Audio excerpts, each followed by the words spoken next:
Ketahuilah wahai kalian semua, kata Allah, sesungguhnya kehidupan dunia itu la'ibun, permainan, walahun, senda gurau. Yang namanya permainan, selama apapun kita bermain sebuah permainan, tapi tetap ada batas akhirnya. Yang namanya permainan, sehebat apapun kita bermain, tetap ada akhirnya. Pangkat itu permainan. Setinggi apapun pangkat dan jabatan, yakin ada akhirnya. Kalau bukan pangkat yang berakhir, mungkin kita lebih dahulu akhir. Artinya lebih dahulu kita meninggal daripada berakhirnya pangkat. Harta juga demikian. Sebanyak apapun yang kita kumpulkan, ingat itu sebuah permainan. Tetap ada akhirnya. Menyeken awai abi harta, awai mati dia. Itu semua permainan.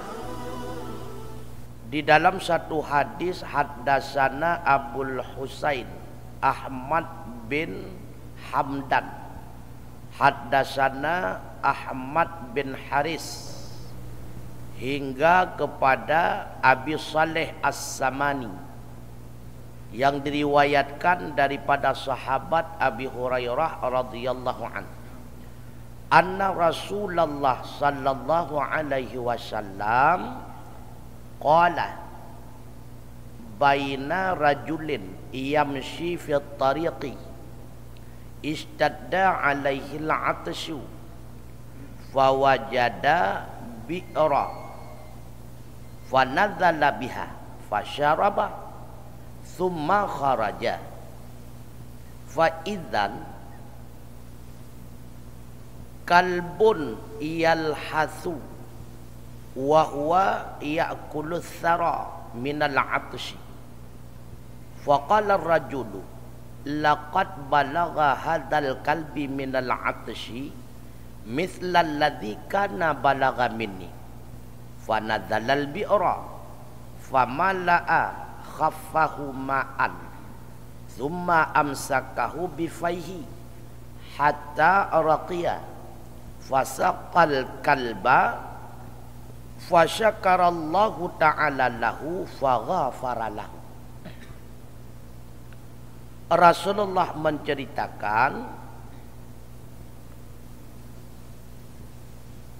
terdapat seorang laki-laki di antara kami yamsi yang melakukan perjalanan fi tariqi, pada tengah-tengah perjalanan, istadda alaihi al-'atshu, bersangatanlah haus di atasnya laki-laki tersebut. Jadi Rasulullah menceritakan ada seorang pengembara di tengah padang pasir karena sangat haus, dia itu berhenti. Fawajadal bi'ra, maka ketika itu dia mendapati satu sumur. Fanadzala biha, karena tidak ada timba, laki-laki itu turun ke dalam sumur tersebut. Fasyaraba, lalu ia minum air di dalam sumur. Tsumma kharaja, selesai dia minum, hilang haus, keluar dari sumur.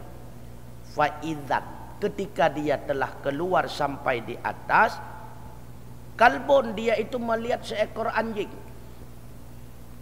Yalhathu, yang teringah-ingah,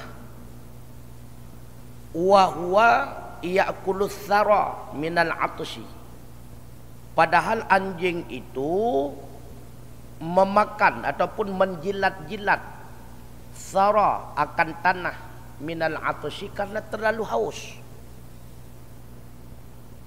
Faqala rajulu, maka laki-laki itu berkata di dalam hatinya, laqad balagha hadzal kalbi minal 'atshi mithla alladhi kana balagha minni, sungguh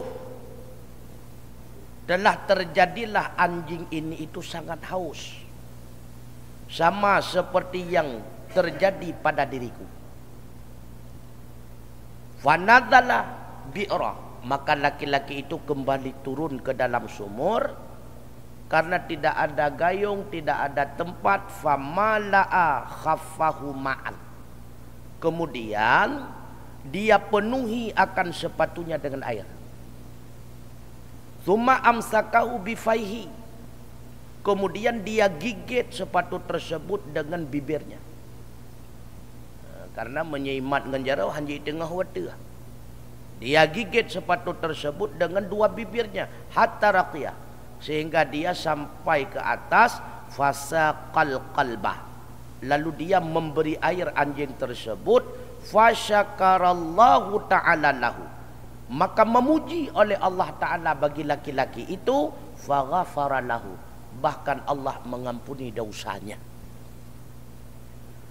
Mendengar cerita tersebut daripada Rasulullah, kalau para sahabat bertanya, ya Rasulullah, inna lana fil bahaim al ujrah, sesungguhnya bagi kami pada segala binatang itu mendapatkan pahala. Artinya kalau pertanyaan secara bahasa biasa, benarkah ya Rasulullah dengan membantu anjing kita mendapatkan pahala? Bukankah anjing itu merupakan makhluk yang hina? Lalu Rasulullah menjawab, qala fi kulli dzati kibdi rutabatin ujurun, pada tiap-tiap yang memiliki hati yang basah, artinya yang memiliki nyawa, engkau itu dapatkan pahala. Artinya membantu setiap makhluk yang memiliki nyawa, apapun namanya, bagaimanapun status keadaannya di dunia, tetap engkau mendapatkan pahala. Maka yang menjadi pembelajaran kepada kita, anjing itu hina dalam pandangan manusia. Dalam pandangan Allah belum tentu anjing itu hina. Terkadang jauh lebih hina manusia daripada anjing. Anjingnya si anjing, dia tahu makanannya. Belum pernah anjing makan ubi, karena tahu ubi itu bukan makanannya, makanan babi. Begitu pula sebaliknya, belum pernah babi itu makan kotoran manusia, karena si babi tahu kotoran manusia itu bukan makanannya, tapi makanan si anjing. Tapi manusia ada yang makan aspal, ada yang makan batu, ada yang makan kubah masjid, ada yang makan rumah duafa. Jauh lebih hina kita daripada anjing. Sampai kiamat belum pernah anjing makan ubi. Itu sampai kiamat. Itu yang pertama. Itu pelajaran pertama. Pelajaran yang kedua, sehina apapun makhluk Allah yang bernyawa, sehina apapun dia, tapi menolong makhluk Allah yang memiliki nyawa agar tertahan nyawanya, itu dapat pahala. Maka ketika saya dakwah maulid kemarin di Masjid Lung'i, anak Abu Lung'i, Abu Tajuddin, Abun Tajuddin menceritakan bahwa almarhum daripada Abu Lung'i itu sangat marah apabila ketika dikumpulkan sampah kemudian sampah itu dibakar. Marah beliau. Kenapa? Karena di dalam sampah itu ada semut. Bagi kita manusia sampah itu kotoran, sampah itu tidak menyenangkan. Tapi bagi semut, kata beliau, itu ada istana. Itu dia, itu tempat berlindung, tempat yang termewah bagi semut. Maka sangat marah beliau. Pelajaran yang ketiga, orang yang sudah mampu berbuat baik dengan binatang tentu akan lebih mampu berbuat baik dengan manusia. Maka hampir semua para rasul sebelum Allah utuskan membimbing manusia, mengayomi manusia, memimpin manusia, lebih dahulu Allah menghendaki dan menempatkan para rasul tersebut menjadi pengembala binatang. Baginda Rasulullah terlebih dahulu menjadi pengembala binatang. Berat untuk gembala binatang. Unun taparo uwiya ibalik, ladom unun taparo uliko dia tren. Berat dulu. Apabila sabar kita dalam mengayomi binatang, dalam merawat dan menjaga binatang, jauh lebih sabar ketika kita menjadi pemimpin manusia. Karena lebih mudah memimpin manusia daripada binatang. Kita tidak bisa berkomunikasi dengan binatang karena berbeda bahasa. Dengan manusia jauh lebih mudah. Walau terkadang manusia bukan tidak tahu, tapi tidak mau tahu. Bukan tidak paham, tapi tidak mau paham. Akan tetapi berkomunikasi dengan manusia jauh lebih mudah daripada dengan binatang.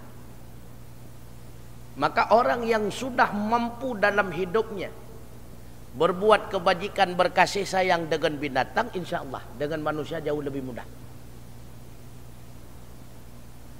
Maka konsep hidup agar kita berhasil, yang pertama harus paham tujuan hidup.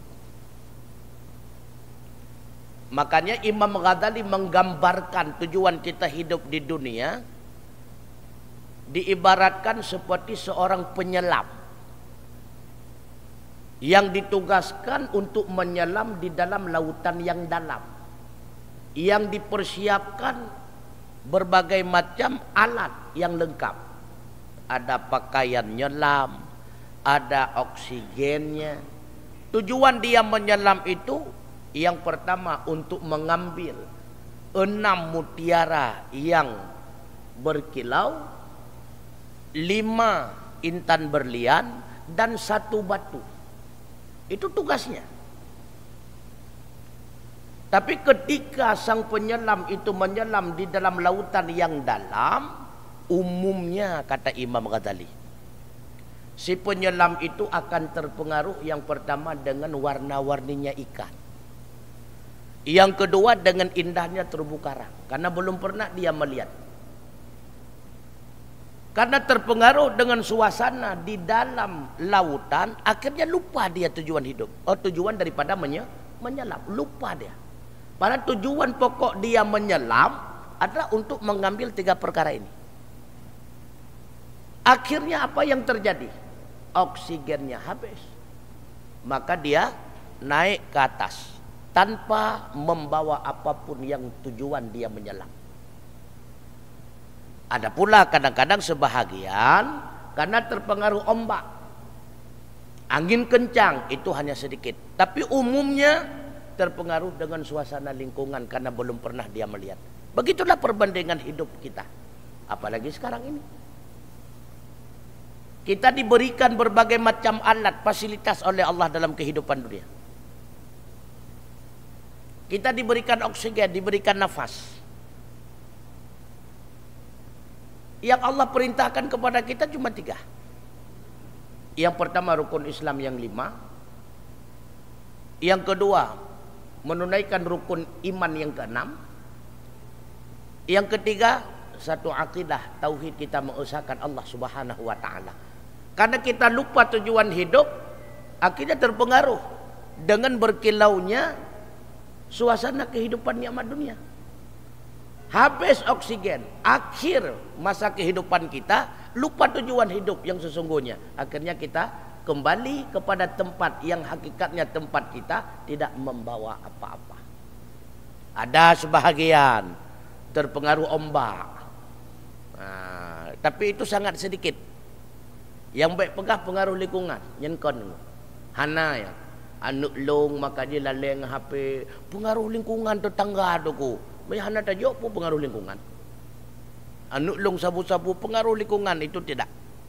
Tidak ada istilah pengaruh lingkungan. Ikan berada di dalam lingkungan laut, tapi ketika diambil tidak ada satupun ikan itu yang asin, kecuali ditaruh garam.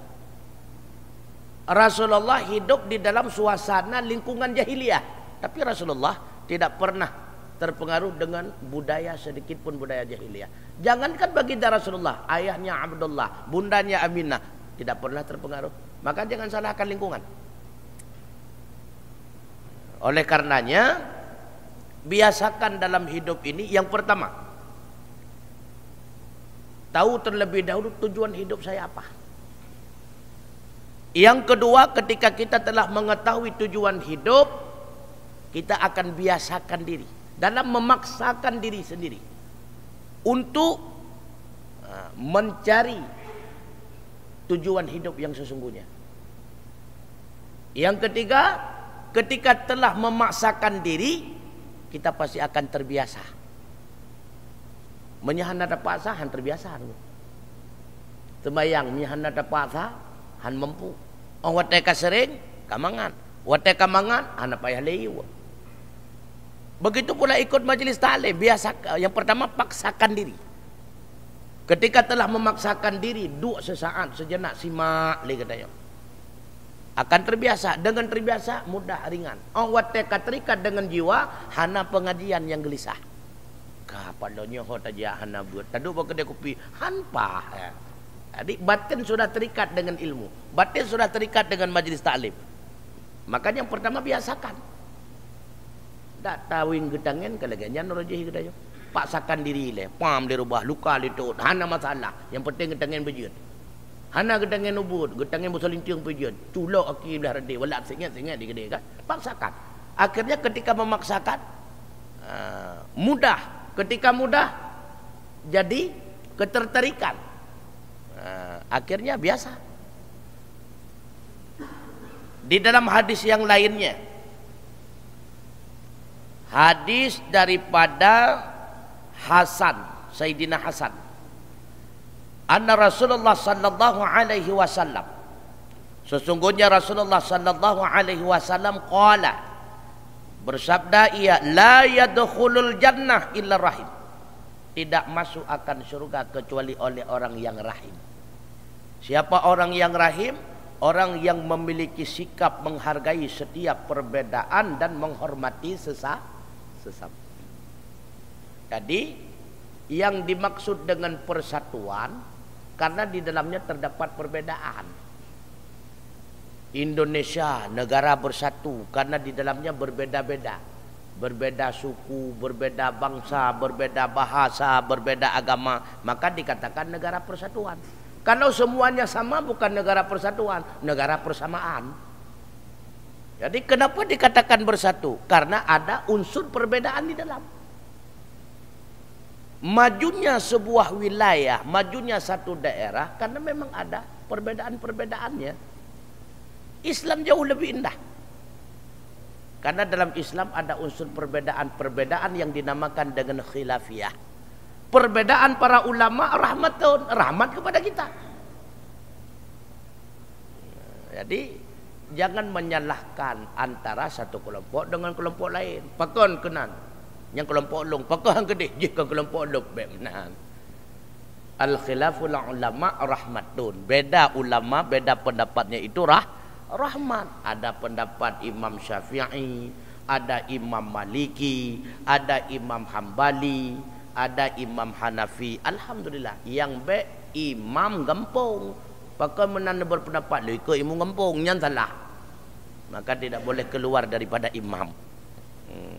Jadi perbedaan itu rahmah. Manusia pun dijadikan oleh Allah berbeda-beda.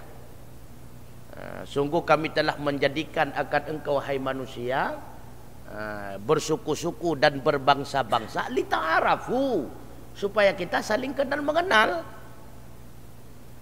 Jadi artinya apa? Kita ini manusia adalah makhluk sosial. Tidak bisa hidup sendiri. Sekaya apapun kita, sekuat apapun kita, cukup tegah katanya menyamate hanjat aku huru ke draw dulu. Ketika kau belinggai hanjat semano menyat draw ke draw dulu. Cukup kaya katanya, tidak ada artinya harta ketika sudah meninggal. Tentu kita butuh kepada tetangga kita. Maka yang lebih setia kepada kita pada hakikatnya adalah tetangga. Tutong rumah awai truk tetangga ada. Syarah kita nyopai banda Aceh kalau truk kan. Sakit yang lebih awai bantu tetangga. Makanya berbaik terlebih dahulu dengan tetangga. Ketika tetangga memiliki kendaraan mobil, berbahagialah. Dah sakit-sakit tengah malam nampak lekai. Baik sampai geblau Honda itu yang kecirit, geblau motor pingsan langsung puru sangat harta kau. Ya, jangan iri. Berbahagialah. Sebelum kita memiliki kemampuan yang demikian, sudah ada tetangga. Alhamdulillah, dah sakit-sakit dan pada pinjam. Menan aja. Rumah raya itu tetangga itu yang rumah ubud. Dak tak kauri, dak mati-mati juga buka pintu dah rede. Dapat tempat sama dia. Jadi berbaik terlebih dahulu dengan tetangga. Maka biasakan hidup yang pertama sayangi diri sendiri. Orang yang tidak mampu menyayangi diri sendiri tidak mampu menyayangi orang lain. Apa buktinya kita sayang kepada diri sendiri? Tidak mencampakkan diri menjadi penghuni neraka. Kalau mencampakkan diri menjadi penghuni neraka artinya membiasakan diri dalam maksiat, sama dengan Anda tidak menyayangi diri sendiri. Orang yang tidak bisa menyayangi diri sendiri jangan berharap orang itu akan mampu menyayangi orang lain. Ketika kita sudah mampu menyayangi diri pribadi, barulah kita akan mampu menyayangi orang lain. Makanya bagaimana kita kasih sayang kepada orang lain? Sebagaimana Anda kasih sayang kepada diri Anda sendiri. Sudahkah Anda berkasih sayang kepada diri pribadi? Belum. Berarti belum mampu. Maka kata Rasulullah, tidak akan masuk surga illa rahim, kecuali orang yang memiliki rasa kasih sayang. Karena khairun nas anfa'uhum linnas. Manusia terbaik bukan karena sering jamaah. Manusia terbaik bukan karena banyak zikir. Tapi manusia terbaik kata Rasulullah yang lebih bermanfaat kepada manusia lain. Itu manusia terbaik. Maka coba introspeksi diri, sejauh mana kita bermanfaat bagi tetangga kita? Sejauh mana hari ini kita bermanfaat bagi kampung kita, bagi masjid kita, bagi masyarakat kita, bagi bangsa kita, bagi negara kita? Sering lagi tanya putra yang kaibi kelong, yang kata bi ke putra. Makanya baik sering bu sering. Dia sering yang ka kelong yang ka ke paduk gona nyan yang pernah tanya. Nah, kemudian qalu, sahabat bertanya, ya Rasulullah, kulna rahimon, kami semua memiliki rahim, memiliki rasa kasih sayang. Qala, Rasulullah menjawab, laisa rahmatu ahadikum nafsahu khassah. Tidak memadalah rahmah salah satu kalian akan diri kalian sendiri khassah, secara terkhusus. Walakinna, akan tetapi, hatta yarhaman nasa amma, sehingga engkau merahmati akan manusia secara umumnya. Tapi ingat, wala yarhamuhum illallah ta'ala. Tidak ada yang mampu mewujudkan rahmah yang sempurna melainkan oleh Allah. Jadi jangan cuma merahmati diri pribadi, cuma kasih sayang kepada diri pribadi itu belum lengkap. Tapi kasih sayanglah kepada orang lain sebagaimana engkau mengasihi diri pribadi. Nah, maka diibaratkan ketika kaki merasa sakit karena tersandung batu, mulut langsung mengucapkan aduh, seolah otak itu terasa panas. Itulah diri pribadi. Al-Islam kal jasadi wahid. Islam itu sesama muslimnya sama seperti tubuh yang satu. Hana payah musyawarah ile. Wah mesti pak ni batai ikut li batai hai. Baba ka kena duai. Hana tua. Langsung seketika. Ya ni kala baca kemang tumut ipar benepa, tapi lauta ada sakit. Igau wata yang mengangat, tapi dalam keung tam kerut-kerut. Ya ni kala tidak pernah. Tidak pernah. Kun igau hai keung kerasa sakit, hai sapat dua. Hana tua. Nah, begitulah hendaknya dalam kehidupan kita. Makanya kata Rasulullah, wahai sahabatku, tidak memandang cuma engkau merahmati diri pribadi, tapi rahmatilah manusia umumnya. Memiliki rahmat yang sempurna itu tidak ada pada manusia. Yang memiliki rahmat yang sempurna cuma Allah Ta'ala. Katanya mampu nunggu. Yang lebih sempurna itulah rahmat Allah, kasih sayang Allah. Setaat apapun manusia tetap Allah berikan rezeki negara. Semaksiat apapun semaksiat bukan setaat. Semaksiat apapun manusia tetap Allah berikan makan kepadanya, kesempatan hidup, anak, istri dan sebagainya. Itanya handabi dong. Lega kai giblu tanya apa ni dia ajuk teman. Ya, negara. Tapi Allah tetap. Oleh karenanya sidang jamaah sekalian, untuk meneladani akhlak Rasulullah yang hasanah, semua akhlak Rasulullah kita tidak mampu. Karena Rasulullah adalah manusia luar biasa, sedangkan kita adalah manusia biasa. Manusia biasa tidak mungkin mampu meneladani 100% lengkap. Manusia yang luar biasa. Han mampu dulu. Cuma sedikit tidaknya kaham mampu mandum benar bacut, baik membacut pitan. Ya, karena yang ada pada Rasulullah itu apa untuk kita? Uswatun hasanah. Akhlak yang hasanah. Hasanah yang mana? Itulah hasanah yang sering kita memohon kepada Allah. Rabbana atina fid dunya hasanah wa fil akhirati hasanah. Ya Allah, berikanlah hidup kami di dunia hasanah, hidup di akhirat hasanah. Bagaimana untuk mendapati hasanah hidup di dunia dan hasanah hidup di akhirat? Itulah dengan meneladani hasanah akhlaknya Rasulullah. Jadi dengan meneladani akhlak hasanahnya baginda Nabi, insya Allah pasti kita akan hasanah dunia wal akhirah. Sedikit tidaknya 3. Ini wajib. 3 akhlak hasanah ini wajib kita meneladaninya agar mencapai dunia wal akhirah. Tanpa 3 ini maka tidak akan mampu mencapai kebahagiaan dunia wal akhirah. Yang pertama, meneladani akhlak Rasulullah. Yang pertama, belajarlah cara berbicara yang baik. Berbicara yang tidak menyakiti orang. Berbicara yang tidak menyinggung orang. Dan juga bersikap, berkelakuan, bertingkah laku yang tidak menyinggung orang. Itu yang pertama. Karena bahasa ini sering menyebabkan orang binasa. Sering saya ulang-ulang, lidah tidak bertulang tak pernah kenal siapa tuannya. Bahaya tetap. Orang bisa menilai diri kita hanya dengan ucapan, dengan bahasa. Maka dia tengkukan orang-orang yang tegak tu menak tengku, nyan dia telusuri silsilahnya. Biasa bibit yang kurang unggul, baik takkan bijih kat saat. Dia takkan bijih agak katahan tu. Nyan dia tilai je tengku. Nyan diawali oleh bibit yang tidak unggul.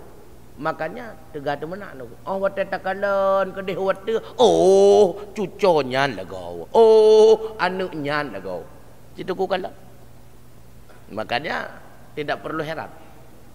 Kapan lah tapi ayah beliau hana menan tu. Kakek beliau hana menan. Berarti bibitnya bibit relah. Mungkin yang sabar sakai.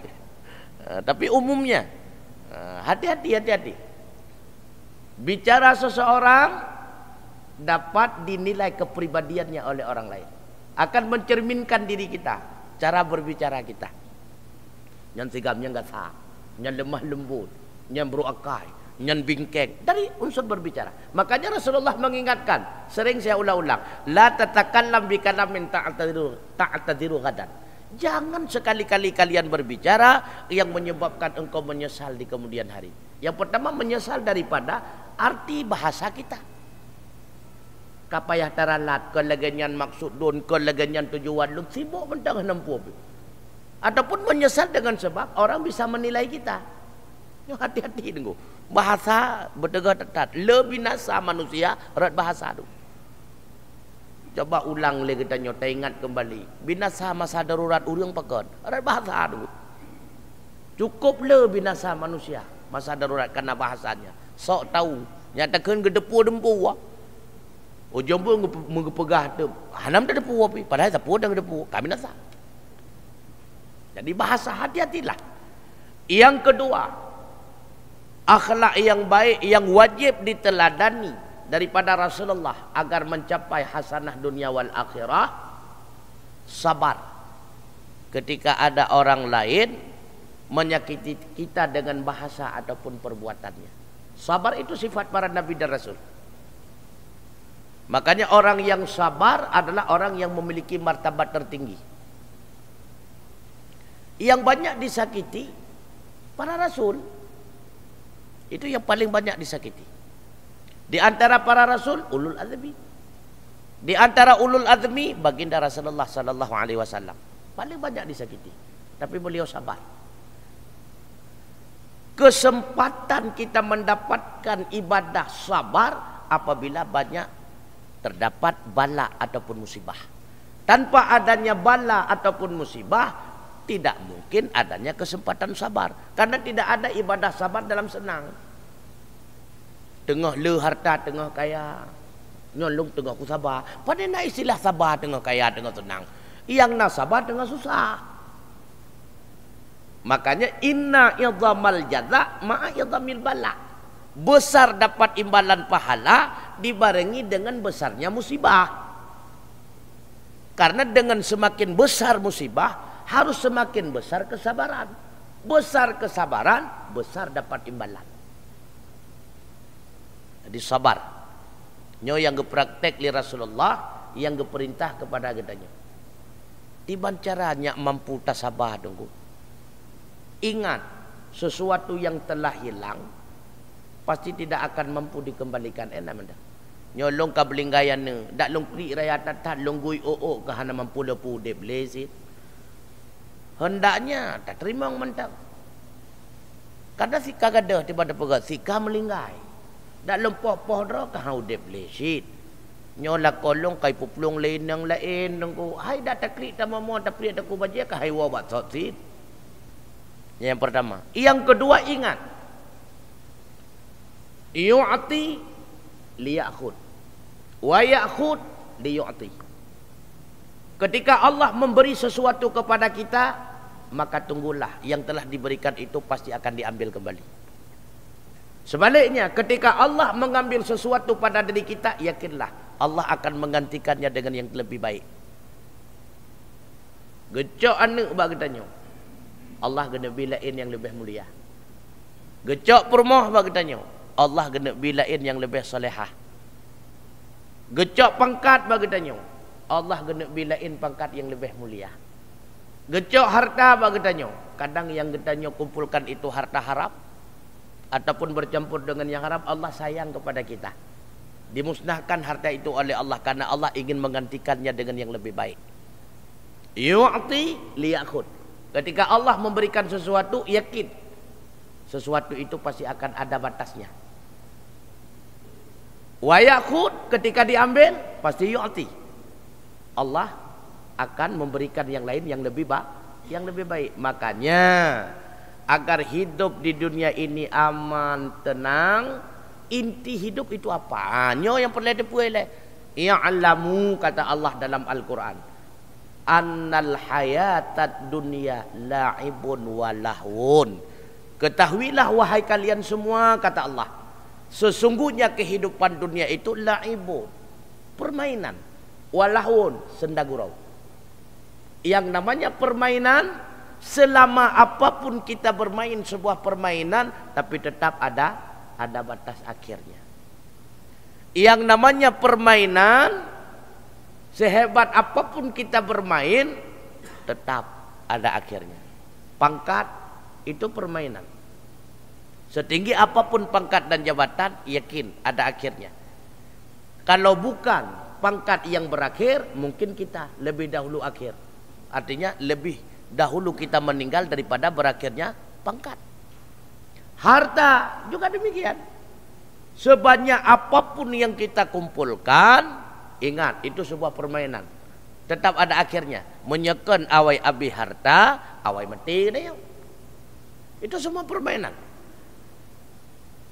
Maka supaya tidak sia-sia, agar dalam permainan itu mendapatkan nilai, walau tidak mendapatkan juara yang sempurna, pokoknya nilai. Tiba cara dalam bermain supaya ada nilai.